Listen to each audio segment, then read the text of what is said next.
I want to say this before I talk about anything else. I am not here to trash the Avatar franchise as a whole, and I'm not here to trash specific people involved with it. In fact, Avatar is probably in my top 5 favorite media franchises of all time. It's one of the best examples of fantasy world building done right, and changed the way people thought about fantasy when it came out. There's a certain charm to the world that you don't find in many other fantasy franchises. There's not a single thing about the world itself that wasn't thought about thoroughly and with care put into it. And Mike and Brian certainly have earned the praise they've gotten, not just for world building but character creation. They have created some of the most layered and well thought characters in any medium, and that is exactly why it pains me to even be making this video. I have talked to people about this before, and some seem puzzled when I express the opinion I'll be elaborating on in this video. So let me state it for the record, plainly and clearly. Korra is an awful character, and a poorly written character. That might be a contentious thing to say, but I'm sticking by it. It would be especially heinous of me to lower my standards after how good the first series was. But this is not a comparative opinion, and I want to make that very clear as well. You see, I've talked about this before with many people and I always get the same response. You just want the first and second series to be exactly the same, which is not true, and it's an intellectually dishonest argument to make. The reasons I don't like the character Korra and the show The Legend of Korra are the reasons I'll give in this video, and in fact I can even give an example of an aspect I like because it was different from the original. The villains. I mean, the fact that this show even has multiple villains that aren't a part of the same family tree is something to be celebrated.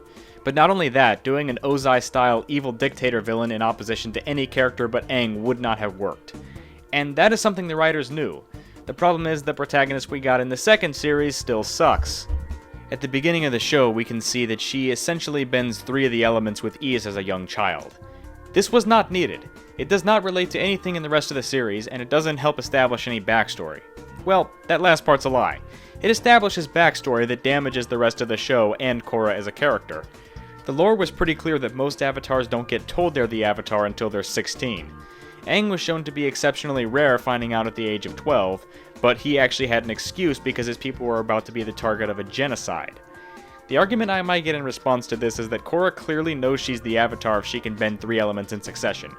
But that implies that it was a necessary thing to add, which it wasn't. I mean, if we look back at Season 3, Episode 6 of the original show, and to a lesser extent Season 1, Episode 12, previous avatars spent years perfecting their craft to get to a level Korra is as a toddler. And Aang learning 3 elements in the span of less than a year was seen as abnormal. So having Korra even be able to manipulate 3 elements at a young age was not a necessary design choice. All it does is throw conventional thinking out the window for the sole reason of being different. Sometimes to do something different you have to have more of a reason than just because. And the line she says in the first scene is especially insulting. And I would go as far as to say that if you don't find this specific line to be insulting, if you ever get into creating your own media franchises or world building, I don't want to read what you come up with. I'm the Avatar! You gotta deal with it! That might be a controversial thing to say, but I don't even know how I, the audience member, was supposed to feel the first time I heard that. My best guess, the most optimistic outlook I can possibly think about the person that wrote that line, is that they were expecting some kind of backlash and wanted to cover themselves before it actually arrived. Either that, or they absolutely knew what they were doing, and they were doing it specifically to cause backlash. But I definitely think one of the two is true, and if you're okay with backpedaling on your work just to appease the masses, you lack some amount of integrity as a writer. But if this is a character analysis, why am I critiquing a specific scene in the show? Because Korra as a character is all downhill from there. People often debate why she is the way she is, and to a certain extent I understand the thought process behind the character. In contrast to Aang, who was the Avatar in the first series, they wanted to have a hard-headed, stubborn, no-nonsense character who challenges the world around her. That could certainly make for an interesting character if done right. I dare say that any character could be interesting if done right. But there is a fatal flaw in what the writers have done here. Because of their desire to have everything different from the original show, something is lost when they change aspects of characters and aspects of the world that no one was asking them to change. What's the opposite of good? Bad, you say? So what do you think's going to happen when you change literally everything about a good franchise? Well, the main character in the last one was a pacifist, so let's not do that. Except they thought literally any other personality type was a good substitute. Different and good are not synonyms. I get that you wanted this show to be the polar opposite of the original series, and changing things up is fine. I wouldn't want it to be the exact same, even though people use that argument when I say I don't like the show. The animal companion in the last one could fly, so this one can't fly. Aang was an airbender in the last one, so let's make Korra struggle with air this time. The creation of the character was a constant series of decisions like that. The fatal flaw I alluded to earlier is that it seemed they knew what they wanted, but put very little thought on how to get to that point. Just make every single one of her traits be the polar opposite of Aang, and we'll have a hit series in no time! Unfortunately, because of the lack of thought put into the character, we have a character archetype now known as a Mary Sue. A Mary Sue, for those who don't know, is a character in fictional media that is designed without flaws, or their flaws are invisible to other characters in the story. Most people see that as a bad thing, and it's kind of easy to see why. It's incredibly boring for the characters in your story to have no room to grow as characters. Character development is half of what makes a story a story. Sure, if a side character is a Mary Sue, it's annoying, but if your main character is a Mary Sue, it can ruin whatever you're writing. You might as well write a story about a wall with paint drying on it. The wall has more potential for character development than a Mary Sue character. The argument people usually get when they say Korra is a Mary Sue is that, well, Aang is the real Mary Sue. Wrong. Let's debunk this once and for all, because it's an argument I'm really tired of seeing. While at first glance it may seem that Aang never had flaws, that's clearly not the case. He would often make mistakes, do or say stupid things, and he would get called out for it.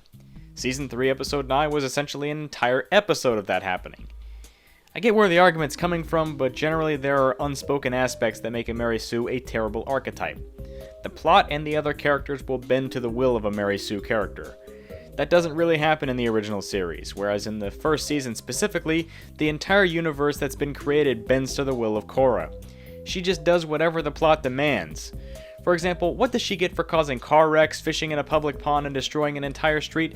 That's right, she gets let off the hook. Wouldn't it be more interesting if she actually learned and grew as a character by being punished for this?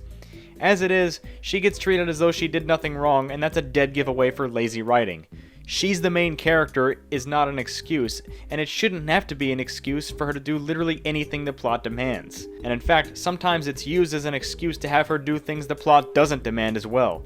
At the end of the first season, we see that Korra has lost her bending, and for the first time she's in a moment of vulnerability. How? When we hit our lowest point, we are open to the greatest change. Did you just see that? She got back her powers in the most contrived and vaguely explainable way possible. I remember watching that back when it first aired and thinking, gee, well this show hit its lowest point, I hope it changes greatly. And it kind of did. It still wasn't good, but A for effort. Actually, no, they should have quit right there. The rest of this series, and honestly, any new future installments in the Avatar franchise are unsalvageable at that point. It is, no exaggeration, the worst ending to a season in any show I've ever seen. For those that say I'm complaining more about the show than Korra herself, I promise I'm getting to it. Would a well-written character need a Deus Ex Machina to wrap up part of her story? That's an honest question, because I don't think a writer that had confidence in what they were writing would lazily end an arc like that. Maybe the second season could have been about her getting her powers back. But no.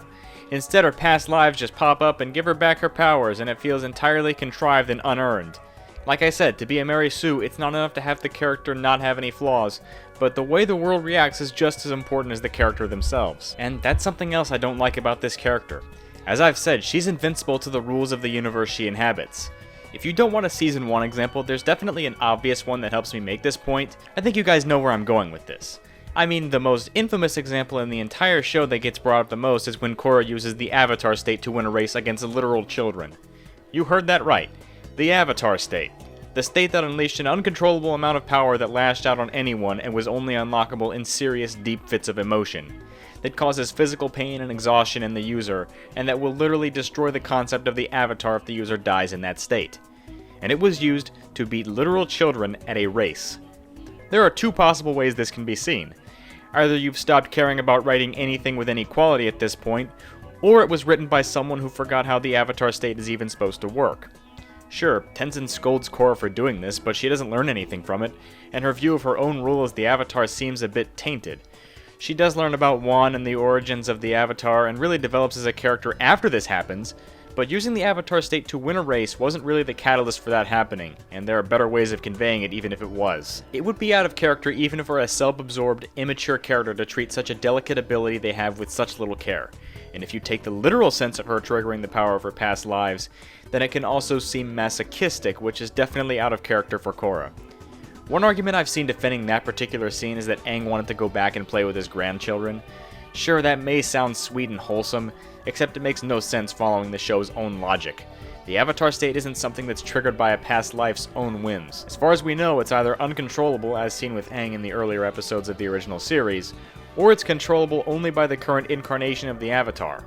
That excuse is just that, an excuse. It's trying to justify a mistake in a series whose world is supposed to be consistent. Because Korra is the Avatar, I can only see it as her decision to trigger the Avatar state for such a vain reason.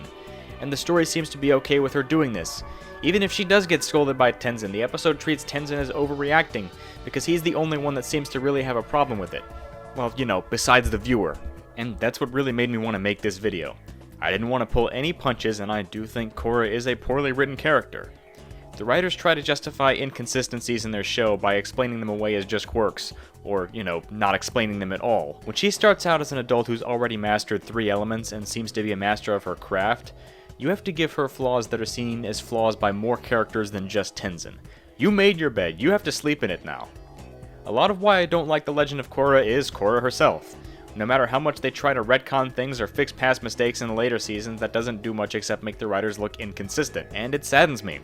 People, including myself, hold the original series in such high regard, but if the main character of the sequel destroys not only the sequel, but potential for future series, what am I supposed to make of that? 2 out of the 3 audio-visual entries in the franchise were garbage. The more that keeps happening, the more of a fluke the original will seem to be. Let's hope that Avatar Studios doesn't screw up any future entries in the franchise. But, that's it for me. Thanks for watching, and have a good one.